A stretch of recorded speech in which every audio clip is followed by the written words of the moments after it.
Hello everyone, welcome to happy learning channel. This is Santosh Kokar. Already మనం paper 3 Indian ఎకానమీకి సంబంధించి 4 పార్ట్స్లో మనం 2020 టోటల్ 80 క్వశ్చన్స్ అనేవి కవర్ చేసుకున్నాం. Right, most expected MCQ series for TGPSC group 2 and 3. Right, so ఇక్కడ part 5కి మనకి planning and NITI Aayog and public finance కి సంబంధించి సిలబస్ ప్రకారం మనం ఇంకొక 20 క్వశ్చన్స్ అనేవి ఈ వీడియోలో చూద్దాం. So first question, what was the main objective of the first 5-year plan 1951 to 56? 1951-56 మొదటి పంచవర్ష ప్రణాళిక యొక్క ప్రధాన లక్ష్యం ఏంటి అని ఇచ్చారు. రైట్, సో ఇలాంటి ప్లానింగ్ సంబంధించి కూడా మనకు ఉన్నాయి కాబట్టి ఇయర్ ప్లాన్స్ ఏవైతే ఉన్నాయో వాటికి సంబంధించి కంపల్సరీ అడుగుతారు, ఆల్రెడీ కంప్లీట్ అయినా. రైట్, సో ఇక్కడ ఇండస్ట్రియల్ డెవలప్మెంట్, పారిశ్రామిక అభివృద్ధి, ఎకనామిక్ లిబరలైజేషన్, ఆర్థిక సరళీకరణ, అగ్రికల్చర్ అండ్ ఇరిగేషన్, వ్యవసాయం మరియు నీటిపారుదల, ఇన్ఫ్రాస్ట్రక్చర్ డెవలప్మెంట్, మౌలిక సదుపాయాల అభివృద్ధి అని ఇచ్చారు. రైట్, సో ఇక్కడ ఆల్రెడీ మనం ఫస్ట్ 5-year ప్లాన్ లో ప్రైమరీగా ఫోకస్ చేసింది మనకి అగ్రికల్చర్, వ్యవసాయానికి సంబంధించి కావచ్చు, అదేవిధంగా నీటిపారుదలకు సంబంధించి కావచ్చు. రైట్, వీటి మీద ఎక్కువగా ఫోకస్ చేశారు, అది మనం ఇక్కడ గమనించాలి. Right, so second 5-year plan అయితే మనకి ప్రధానంగా ఇండస్ట్రియలైజేషన్ అయితే ఎక్కువగా ఫోకస్ చేశారు. రైట్, సో ఇక్కడ ఎకనామిక్ లిబరలైజేషన్, ఇన్ఫ్రాస్ట్రక్చర్ డెవలప్మెంట్ కి సంబంధించి తర్వాత ప్లాన్స్ లో ఎక్కువగా ప్రయారిటీ ఉంది కాబట్టి వీటిని మనం ఈజీగా మనం ఎక్స్క్లూడ్ చేయొచ్చు. రైట్, సో ఇక్కడ అగ్రికల్చర్ అండ్ ఇరిగేషన్ అనేది కరెక్ట్ ఆప్షన్. ఇండస్ట్రియల్ డెవలప్మెంట్ అనేది ప్లాన్ 2గా మనం చూసుకోవచ్చు. Right, so next important question, consider the following statements regarding 5-year plans. పంచవర్ష ప్రణాళికల గురించి క్రింది వ్యాఖ్యలను పరిగణించండి అన్నారు. Second 5-year plan emphasized the development of heavy industries. రెండో పంచవర్ష ప్రణాళికలో భారీ పరిశ్రమల అభివృద్ధిని ప్రాముఖ్యత ఇస్తుంది. Gadgil formula served as the foundation for the third 5-year plan. Gadgil సూత్రం మూడో పంచవర్ష ప్రణాళికకు పునాది అని ఇచ్చారు. రైట్, సో ఇక్కడ క్వశ్చన్స్ చదువుతున్నంతసేపు మీరు వీడియో పాజ్ చేసి ఆన్సర్ చేయడానికి ట్రై చేయండి, కామెంట్స్ లో పోస్ట్ చేయండి. ఎంతవరకు మీరు కరెక్ట్ చేస్తున్నారని మీకు మీరే కరెక్ట్ చేసుకోండి. రైట్, సో మీరు ఎంతవరకు గెస్ చేస్తున్నారు అనేది మీకు తెలుస్తుంది. రైట్, రివిజన్ ప్రకారం మీరు కంప్లీట్ చేసిన సిలబస్ ప్రకారం. ఓకే, ఇక్కడైతే ఆప్షన్స్ ఇచ్చారు, ఈ రెండు ఆప్షన్స్ ని స్టేట్మెంట్స్ ని మనం గమనిస్తే, సో సెకండ్ 5-year ప్లాన్ అనేది హెవీ ఇండస్ట్రీస్ సంబంధించి డెవలప్మెంట్ లో ఫోకస్ చేస్తూ మనకి ఇక్కడ అడిగారు. సో బట్ ఇక్కడ కరెక్ట్ ఆప్షనే, బట్ ఇక్కడ which of the above statements are incorrect అని ఇచ్చారు. రైట్, సో ఇలాంటివి మనం ఫోకస్ చేస్తూ ఉండాలి, ఇక్కడే మనం డైల్యూట్ అయ్యే అవకాశం ఉంది. రైట్, సో ఇక్కడ మిస్ చేసే అవకాశం ఉంది మార్క్స్ ని.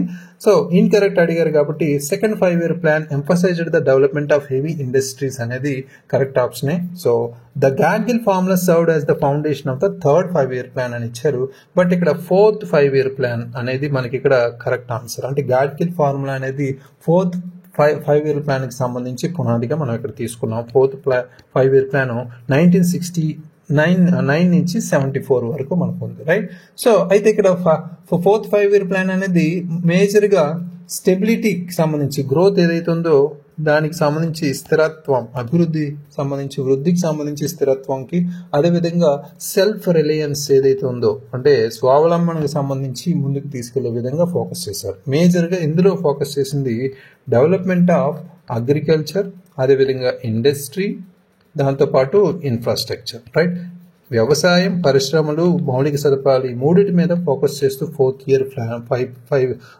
5-year ప్లాన్ అయితే మనకు ఉంది. రైట్, సో ఇది ప్రధానంగా మనం ఇది ఫోకస్ చేయొచ్చు, ఇలాంటివి కూడా ఇచ్చే అవకాశం ఉంది. రైట్, సో ఇది ఇక్కడ రాంగ్ స్టేట్మెంట్ ఏంటి? Second statement, only 2 is the incorrect statement. Next important question, which finance commission recommended the goods and services tax. వస్తు మరియు సేవల పన్నుని ఏ ఆర్థిక కమిషన్ సిఫారసు చేసింది అని ఇచ్చారు. రైట్, సో ఇలాంటివి ఫ్యాక్చువల్ ఇన్ఫర్మేషన్ అడిగే ఛాన్స్ ఉంది, అప్పటికప్పుడు మనం గెస్ చేసి పెట్టడం కొన్ని వ్యత్యాసంగా మనం చూస్తున్నప్పుడు. రైట్, సో ఇక్కడ ప్రధానంగా మనం ఎలిమినేషన్ ప్రాసెస్ లో వెళ్తే 14th and 15th కమిషన్స్ అనేవి జిఎస్టి ఇంప్లిమెంటేషన్ తర్వాత వచ్చాయి కాబట్టి ఈజీగా ఈ రెండు మనం ఎలిమినేట్ చేసేయచ్చు. రైట్, సో అది మనకి ఇలాంటి కామన్ సెన్స్ తో కూడా ఫాస్ట్ గా మనం అటెంప్ట్ చేసే అవకాశం ఉంది. ఇక్కడ ఇచ్చే 150 క్వశ్చన్స్ లో మనం ఈజీగా మనం ఒక పేపర్ లో 150 క్వశ్చన్స్ ఉంటే విత్ ఇన్ టైం మనకి ఆల్రెడీ చెప్పినట్టు 3 rounds లో మనకి ఫేస్ చేసే అవకాశం ఉంది. ఫస్ట్ రౌండ్ లో మీకు వచ్చినవన్నీ అటెంప్ట్ చేయడం, సెకండ్ రౌండ్ లో 50% అంటే ఎలిమినేషన్ ప్రాసెస్ తో 50% లో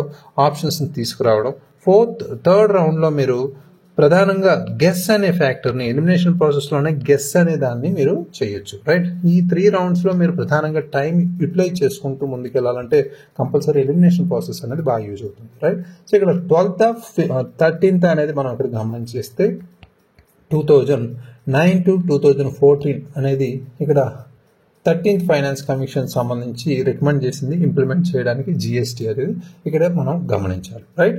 సో అయితే next important question, which of the following correctly describes public డెబ్ట్? క్రింది వాటిలో ప్రభుత్వ రుణాన్ని సరిగ్గా వివరించేది ఏది?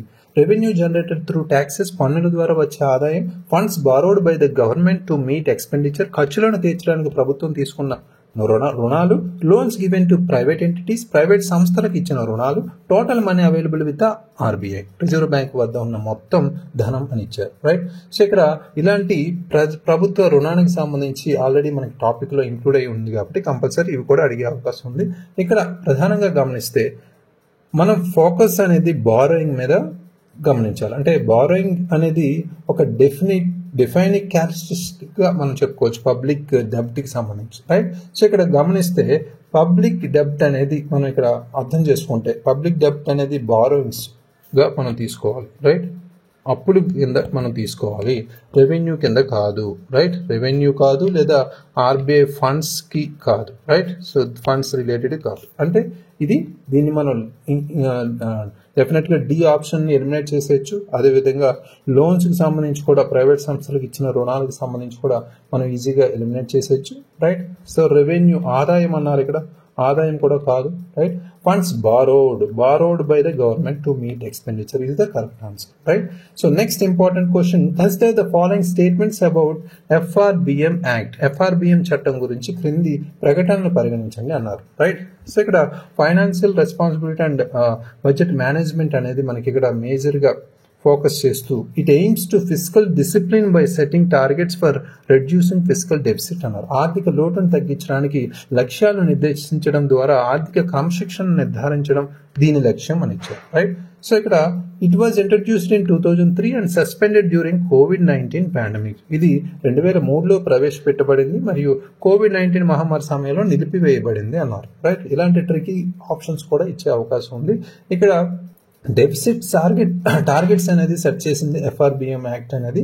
అదేవిధంగా ఇది ప్రత్యేకించి 2003లోనే ఇంట్రడ్యూస్ చేశారు. అదేవిధంగా దీన్ని COVID-19లో సస్పెండ్ చేయాల్సి వచ్చింది. కొంత ఫిస్కల్ మెజర్స్ ఏవైతే ఉన్నాయో ఫిస్కల్ మెజర్స్ ద్రవ్యపరమైన కొన్ని పరిణామాలు లేదా కొన్ని చర్యలకు సంబంధించి వీళ్ళు ఫ్లెక్సిబిలిటీని వాళ్ళు అలౌ చేశారు, రైట్. సో కొంచెం సరళమైన సులభతరంగా మనకి ఇక్కడ ఫ్లెక్సిబిలిటీని క్రియేట్ చేయడానికి COVID-19 టైంలో దీన్ని సస్పెండ్ చేశారు, రైట్. సో ఇది గమనించాలి ఇక్కడ.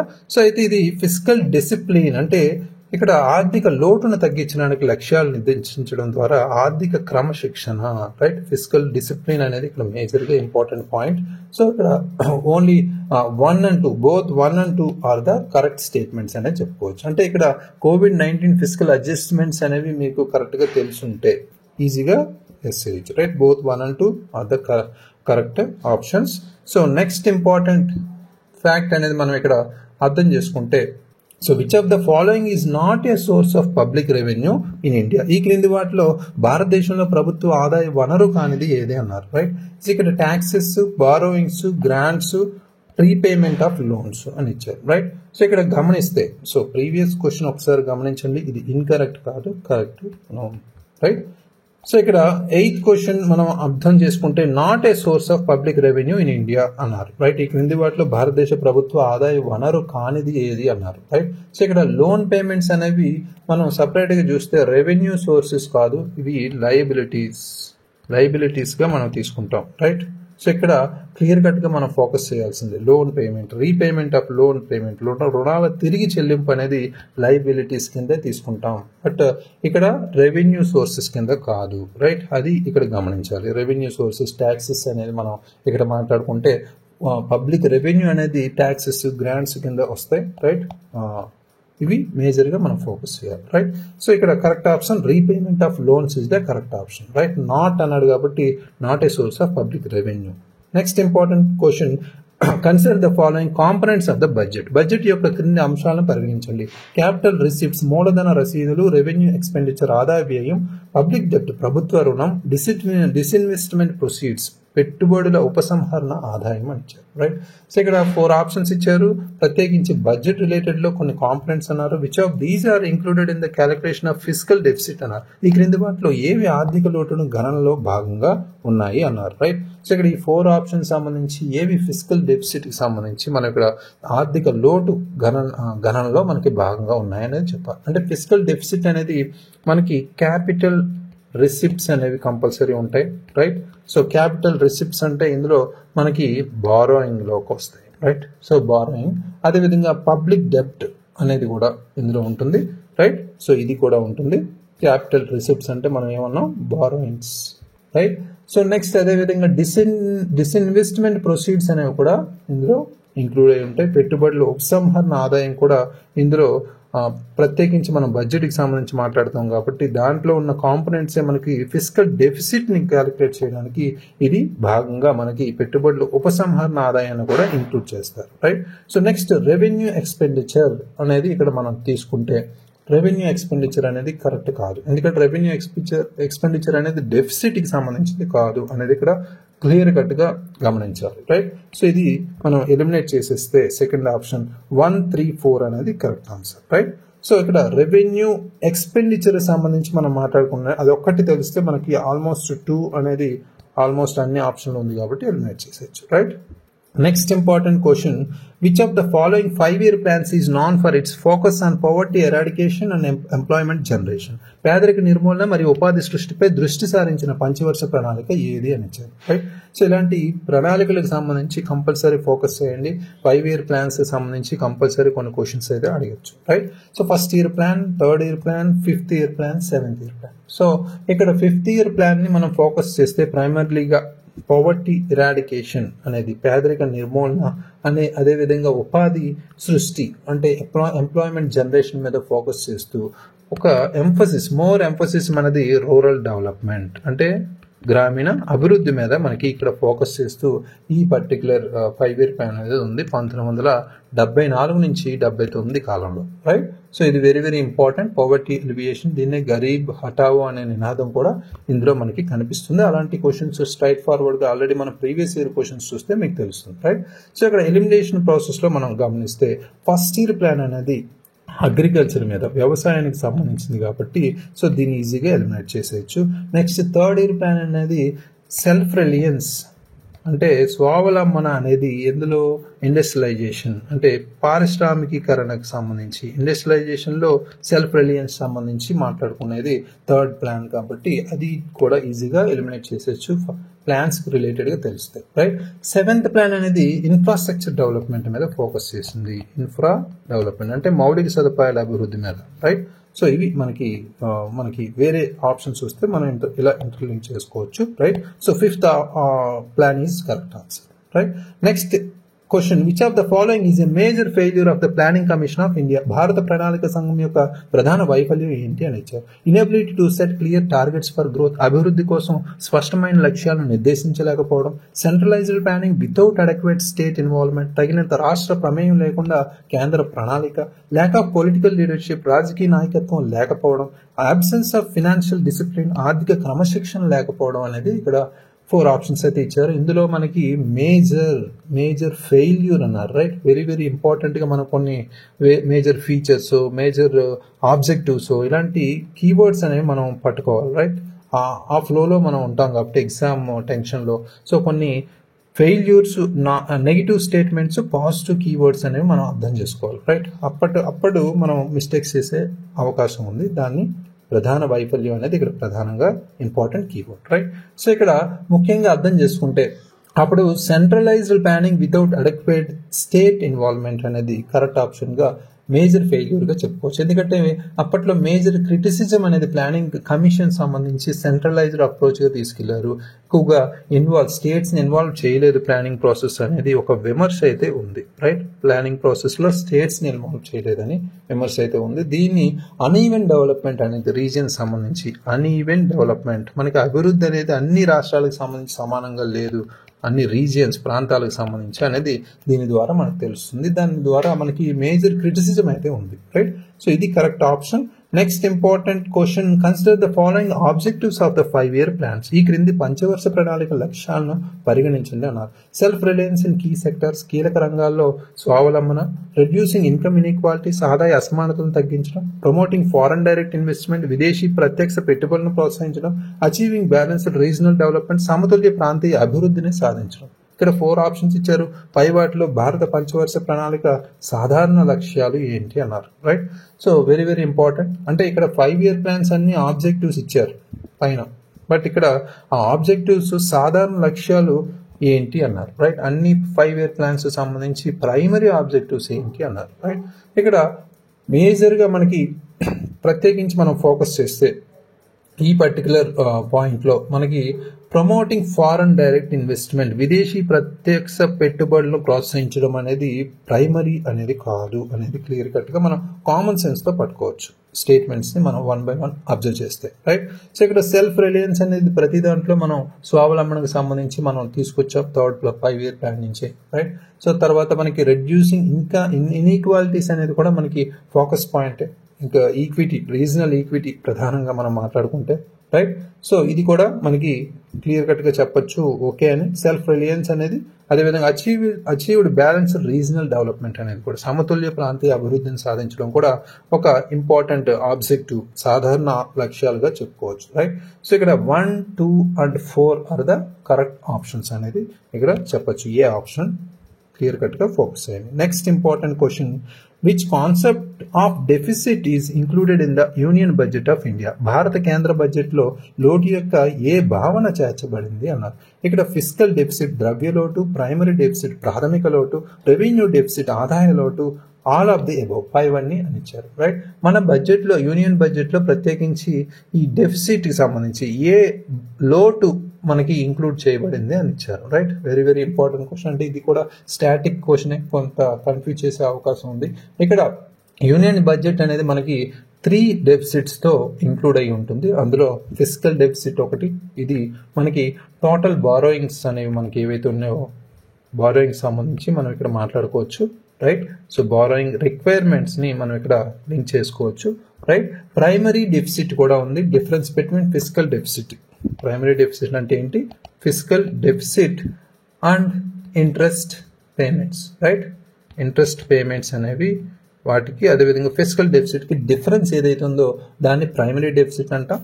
Next revenue deficit, gap between revenue receipts and also expenditure, right. So రెవెన్యూకి సంబంధించి ఆదాయ రసీదులు, అదేవిధంగా ఖర్చులకు సంబంధించిన మధ్యలో ఉన్న వ్యత్యాసమే మనకి రెవెన్యూ డెఫిసిట్గా చెప్పచ్చు. ఈ 3 మనకి ఈ యూనియన్ బడ్జెట్లో ఒక డెఫిసిట్ కాన్సెప్ట్స్గా ఇంక్లూడ్ చేశారు కాబట్టి all the above is the correct answer, right. So next important question, what was the key theme of 12th 5-year plan 2012 to 2017.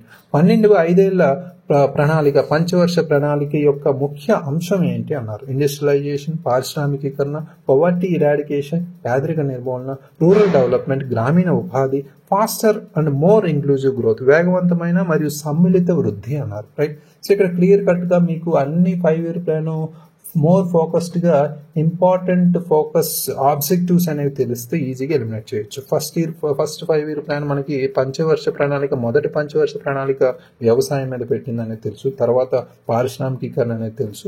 దీన్ని మనం ఎలిమినేట్ చేసేయచ్చు 12th 5-year plan వరకు. ఇండస్ట్రియలైజేషన్ అయితే కాదు, రైట్. సో నెక్స్ట్ మనం ఇందాకే క్వశ్చన్లో చూసాం 5th 5-year plan పేదరిక నిర్మూలన మరియు మనకి ఉపాధి కల్పనకు సంబంధించి ఫోకస్ చేశారు కాబట్టి ఇది కూడా మనం ఎక్స్క్లూడ్ చేసేయచ్చు. రూరల్ ఎంప్లాయ్మెంట్, గ్రామీణ ఉపాధికి సంబంధించి కూడా 5th year plan మేజర్గా ఫోకస్ చేసింది కాబట్టి దాన్ని కూడా ఎలిమినేట్ చేసేయచ్చు. Faster and more inclusive growth, వేగవంతమైన మరియు సమ్మిళిత వృద్ధి అనేది correct option, right. So 12th 5-year plan very important. Next important question, which of the following statements about union budget 2023 to 24 is correct. భారత కేంద్రీయ బడ్జెట్ 2023-24 గురించి క్రింది ప్రకటనలో సరైనది ఏది అన్నారు, రైట్. సో ఇక్కడ ఇటీవల 2024 నుంచి 25 బడ్జెట్ కూడా రిలీజ్ అయింది. బట్ ఇక్కడ ఫోకస్డ్గా మనం చూసుకుంటే కంపల్సరీ మనం ఫోకస్డ్గా మనం అబ్జర్వ్ చేస్తే ఇక్కడ కంపల్సరీ మనకి 2023 నుంచి 24 బడ్జెట్కి సంబంధించి కంపల్సరీ మనం అర్థం చేసుకుంటే ఇక్కడ సో వీటికి సంబంధించి కంపల్సరీ ఎగ్జామినేషన్ పాయింట్ ఆఫ్ లో ఫ్యాక్చువల్ ఇన్ఫర్మేషన్ అడిగే ఛాన్స్ ఉంది, right. So union budget 2023-24 emphasized capital expenditure 2023-24 కేంద్రీయ బడ్జెట్ మూలధన వ్యయంపై దృష్టి పెట్టింది అని ఇచ్చారు, రైట్. సో అదేవిధంగా agriculture sector was allocated to the highest share of funds, వ్యవసాయ రంగానికి అత్యధిక నిధులు కేటాయించబడ్డాయి అనేది కూడా ఇచ్చారు. Physical deficit was estimated at 5.9% GDP, ద్రవ్యలోటు జీడిపిలో 5.9%గా అంచనా వేయబడింది. Tax reforms included a new income tax regime, పన్ను సంస్కరణలో కొత్త ఆదాయ పన్ను వ్యవస్థ కూడా చేర్చబడింది అని ఇచ్చారు, రైట్. ఈ 4 స్టేట్మెంట్స్ మనం గమనిస్తే యూనియన్ బడ్జెట్ అనేది క్యాపిటల్ ఎక్స్పెండిచర్ మీద ఫోకస్ చేసింది అనేది క్లియర్గా చెప్పొచ్చు. సో దాన్ని ఏమంటారు, మూలధన వ్యయం మీద దృష్టి పెట్టింది. అదేవిధంగా మనకి ఫిజికల్ డెఫిసిట్ రిడక్షన్ మీద కూడా మనకి ఫోకస్ చేస్తూ పెట్టింది. ఫిజికల్ డెఫిసిట్ అనేది కూడా మనకి ఇక్కడ ఫోకస్ చేస్తూ మనం గమనిస్తే థర్డ్ ఆప్షన్ కూడా ద్రవ్యలోటు 5.9గా అంచనా వేయబడింది. సో అదేవిధంగా మనకి నెక్స్ట్ ట్యాక్స్ రిఫార్మ్స్ మీద కూడా ఫోకస్ చేస్తూ, ట్యాక్స్ రిఫార్మ్స్ అనేది కూడా ఒక న్యూ ఇన్కమ్ ట్యాక్స్ రిజైమ్ సంబంధించి మనకి పన్ను సంస్కరణ కొత్త ఆదాయ పన్ను వ్యవస్థ కూడా చేర్చబడిన విధంగా మనకి ఇక్కడ తీసుకొచ్చారు, రైట్. సో బట్ ఇక్కడ అగ్రికల్చర్ అనేది హైయెస్ట్ అలొకేషన్ అనేది కరెక్ట్ కాదు అనేది ఇక్కడ క్లియర్ కట్ గా చెప్పొచ్చు, రైట్. సో ఇక్కడ క్రాస్ చెక్ చేసుకుంటే రీసెంట్ బడ్జెట్ హైలైట్స్ అనేవి మనం ఎక్కువగా మనం ఫోకస్ చేస్తూ ఉండాలి కంపల్సరీ అలొకేషన్ సంబంధించి లేదా కొన్ని ఎస్టిమేట్ సంబంధించి, రైట్. సో 1, 3, 4 అనేది correct answer. Next important question, which of the following statements is incorrect regarding the finance commission of India, భారత ఆర్థిక సంఘానికి సంబంధించి ఈ క్రింది ప్రకటనలో ఏది తప్పు అని ఇచ్చారు. It is a constitutional body, ఇది ఒక రాజ్యాంగబద్ధమైన సంస్థ. It is setup every 5 years, ఇది ముఖ్యంగా ప్రతి 5 సంవత్సరాలకు ఒకసారి ఏర్పాటు చేయబడుతుంది.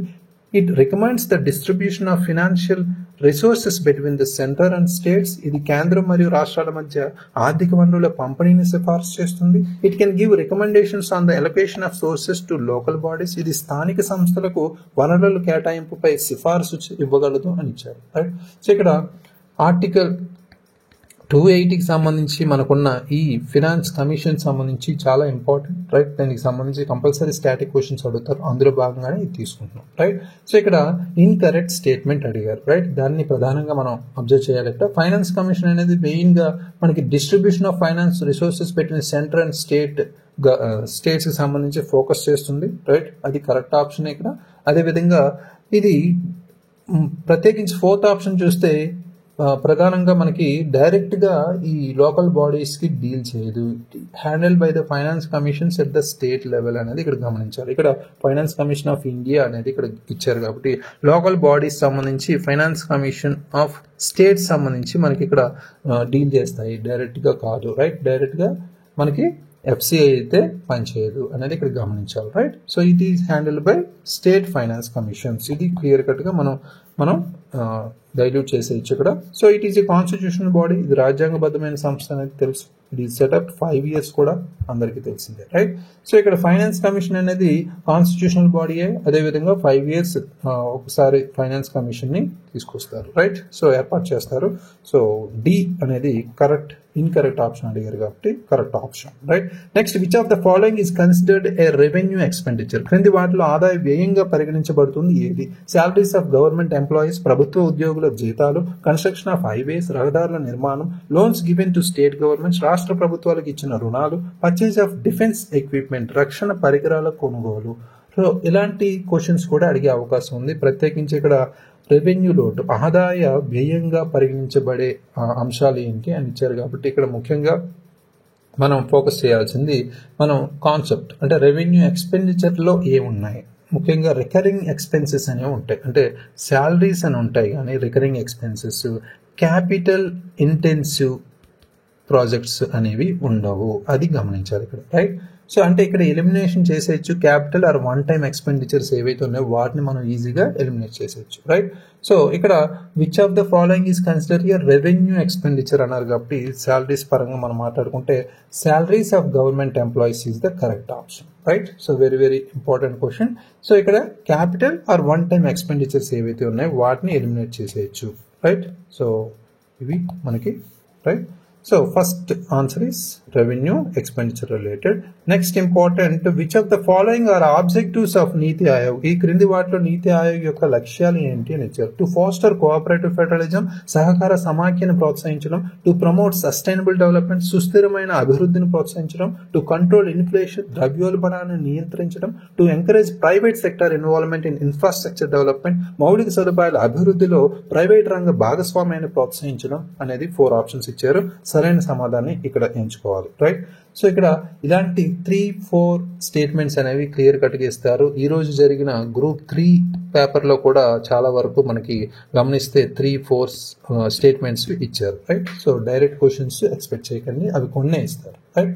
సో ఇక్కడ గమనిస్తే మీకు ఒకసారి మనకి కంట్రోల్ ఇన్ఫ్లేషన్ మీద మనకి ఒక ఫోకస్ చేస్తే ద్రవ్యోల్బణాన్ని నియంత్రించడం అనేది మనకి ప్రైమరీగా నీతి ఆయోగ్ పని కాదు అనేది క్లియర్ కట్గా మనకి కామన్ సెన్స్తో ఈజీగా మనం పట్టుకోవచ్చు. Right.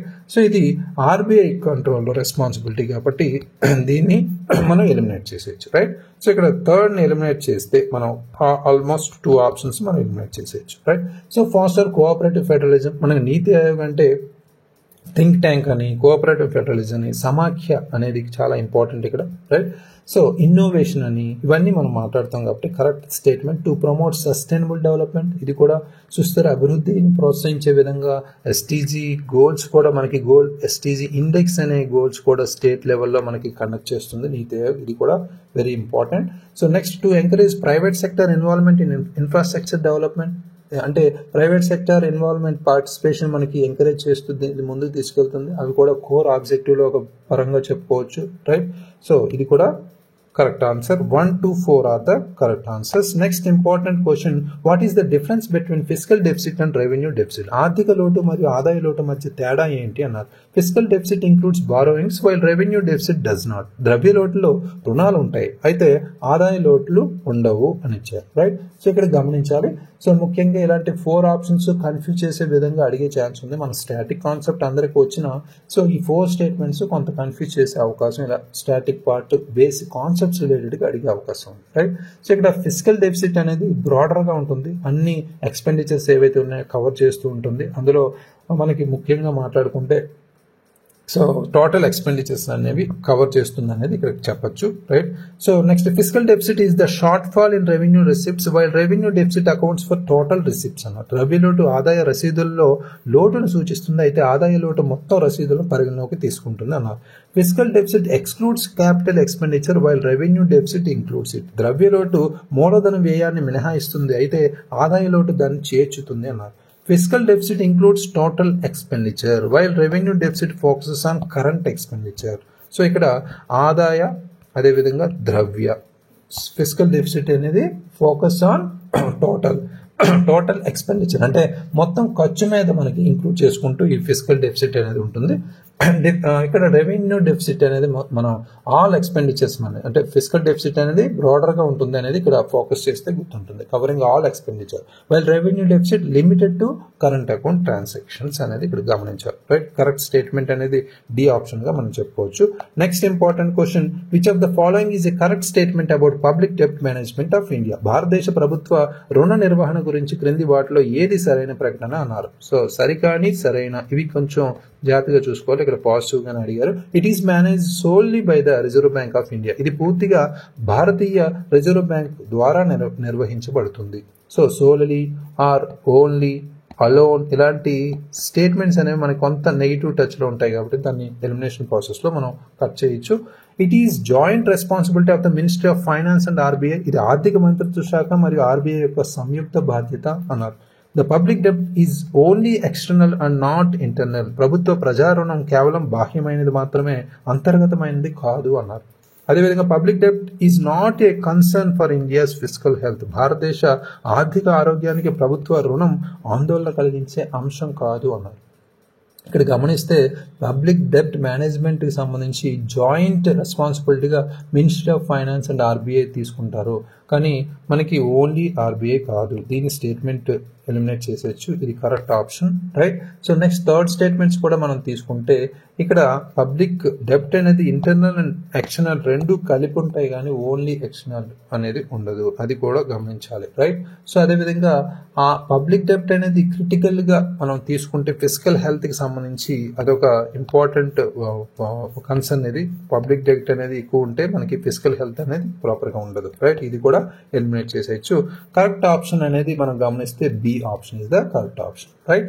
So next important question, which of the following is a key achievement of India's 5-year plans? భారత పంచవర్ష ప్రణాళిక ప్రధాన విజయాల్లో ఒకటి ఏది? సో ఇక్కడ increase in per capita income, తలసరి ఆదాయంలో పెరుగుదల, కంట్రోల్ ఓవర్ పాపులేషన్ గ్రోత్, జనాభా వృద్ధి నియంత్రణ, ఎకనామిక్ లిబరలైజేషన్, ఆర్థిక సరళీకరణ, expansion of public sector enterprises, ప్రభుత్వ రంగ సంస్థల విస్తరణ అని ఇచ్చారు, రైట్. సో ఇక్కడ ప్రత్యేకించి 5-year ప్లాన్స్ మీదే క్వశ్చన్స్ మనం ఒక 2-3 క్వశ్చన్స్ తీసుకున్నాం, మేజర్గా అడిగే ఛాన్స్ ఉంది కాబట్టి. సో ఇక్కడ 5 years ప్లాన్స్లో కీ అచీవ్మెంట్ ఏంటి అన్నారు, రైట్. భారత పంచవర్ష ప్రణాళిక ప్రధాన విజయాల్లో ఒకటి ఏది అన్నారు, రైట్. సో ఇక్కడ పబ్లిక్ సెక్టర్ ఎంటర్ప్రైజేషన్ ఎక్స్పాన్స్ చేయడం అనేది ఇక్కడ ప్రధానంగా మనం చెప్పుకోవచ్చు. ఎందుకంటే కీ అచీవ్మెంట్స్ పరంగా మాట్లాడుకుంటే ఎర్లీ ఇయర్స్లో కొత్తగా మనం స్టార్ట్ చేసినప్పుడు ప్లానింగ్లో మనం ఎక్స్పాన్షన్ పబ్లిక్ సెక్టార్ని ఎంటర్ప్రైజెస్ని కొన్ని స్ట్రాటజిక్ సెక్టార్స్లో ఎక్స్పాండ్ చేయడానికి మేజర్గా ఫోకస్ చేశారు కాబట్టి ఇది మేజర్గా మనం కరెక్ట్ ఆప్షన్గా మనం చెప్పుకోవచ్చు. ఎక్స్పాన్షన్ ఆఫ్ పబ్లిక్ సెక్టర్ ఎంటర్ప్రైజెస్గా మనం ఇక్కడ చెప్పుకోవచ్చు.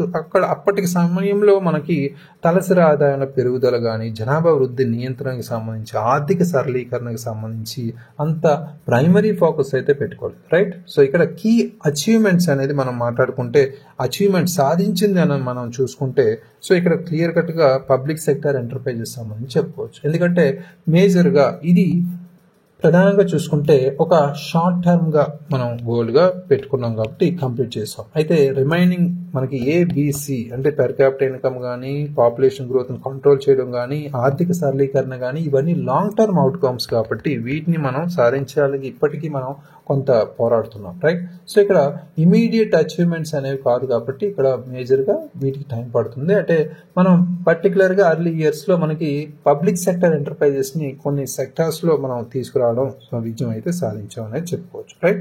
So next important and last important question from part 5. So consider the following statements about the union budget in India. భారతదేశంలో కేంద్ర బడ్జెట్ గురించి క్రింది ప్రకటనలు పరిగణించండి. Capital expenditure includes spending on assets like infrastructure projects, machinery and equipment. మూలధన వ్యయం అనేది మౌలిక సదుపాయాల ప్రాజెక్టులు, యంత్రాలు మరియు పరికరాలు వంటి ఆస్తులపై ఖర్చును కలిగి ఉంటుంది. Revenue receipts include borrowings made by the government from internal and external sources. ఆదాయ రసీదులు అంతర్గత మరియు బాహ్య వనరుల నుండి ప్రభుత్వం తీసుకున్న రుణాలు ఉంటాయి అన్నారు, రైట్. సో ఇక్కడ ఇది కూడా స్టాటిక్ అంశమే. భారతదేశంలో కేంద్ర బడ్జెట్ గురించి ప్రకటనలు చూసుకోమన్నారు. అదేవిధంగా ఈ స్టేట్మెంట్స్లో కరెక్ట్ ఏంటి అని అడిగారు, right. Capital expenditure, revenue receipts రిలేటెడ్గా అడిగారు. ఇక్కడ క్యాపిటల్ ఎక్స్పెండిచర్ అనేది అంటే ఏంటి? గవర్నమెంట్ స్పెండింగ్ ఏదైతే ఉందో అది కొన్ని క్రియేషన్ ఆఫ్ అసెట్స్ కావచ్చు, దానికి సంబంధించి మనం లేదా ఇన్ఫ్రాస్ట్రక్చర్ ప్రాజెక్ట్స్కి సంబంధించి, ఎక్విప్మెంట్కి సంబంధించి మనం చెప్తాం, రైట్. సో అందుకనే దీన్ని మనం క్యాపిటల్ ఎక్స్పెండిచర్గా మనం క్లియర్ కట్గా చెప్పుకోవచ్చు. అది ఫస్ట్ స్టేట్మెంట్ ఈజ్ కరెక్ట్. అయితే రెవెన్యూ రెసిప్ట్స్ అనేవి include borrowings made by the government from internal and external sources అన్నారు. రెవెన్యూ రెసిప్ట్స్ అనేవి ట్యాక్స్ అండ్ నాన్ ట్యాక్స్ అంటే పన్నేతరకు సంబంధించి రెవెన్యూస్ ఇంక్లూడ్ చేస్తారు, కానీ బారోయింగ్స్ అయితే ఇక్కడ రెవెన్యూ రెసిప్ట్స్లో ఇంక్లూడ్ చేయరు, రైట్. అది గమనించాలి ఇక్కడ, రైట్. సో ఇక్కడ ఇవి మన ప్రత్యేకంగా ఇక్కడ చెప్పిన బారోయింగ్స్ అనేవి ప్రధానంగా మనకి క్యాపిటల్ రిసిప్ట్స్లోకి వస్తాయి, రైట్. క్యాపిటల్ రిసిప్ట్స్లోకి వస్తాయి కాబట్టి రెవెన్యూ రిసిప్ట్స్లోకి మనకి tax and non tax revenues అనేవి ఇంక్లూడ్ అవుతాయి, రైట్. సో ఇది రాంగ్ స్టేట్మెంట్గా చెప్పుకోవచ్చు. ఇక్కడ only 1 is the correct answer, right. So ఇవి మనకి పార్ట్ 5లో ఒక 20 క్వశ్చన్స్, టోటల్ మనకి 100 క్వశ్చన్స్ మనకి ఇండియన్ ఎకానమిక్ నుంచి, అంటే పార్ట్ మనకి ప్రత్యేకించి పేపర్ 3లో గ్రూప్ 2 అండ్ 3లో పేపర్ 3కి సంబంధించి మనం ఫోకస్ చేస్తూ మనకి అందులో ముఖ్యంగా ఫస్ట్ పార్ట్లోనే మనకి ఇండియన్ ఎకానమీ గురించి అడిగారు కాబట్టి అందులో టోటల్ 100 క్వశ్చన్స్ అనేవి మనం ఫోకస్ చేస్తాం. ఈ 100 క్వశ్చన్స్ కంప్లీట్ చేసి ఒక వీడియోలో కూడా మనం పొందుపరుస్తాం. అవి చూడండి, దానికి సంబంధించిన PDF కూడా మనకి మీకు అందించేలా ఏర్పాటు చేస్తాం త్వరలో, రైట్. సో అయితే నెక్స్ట్ మనకి తెలంగాణ ఎకానమీకి సంబంధించి కూడా మనం క్వశ్చన్స్ అయితే చూద్దాం, right. Thank you very much. All the very best.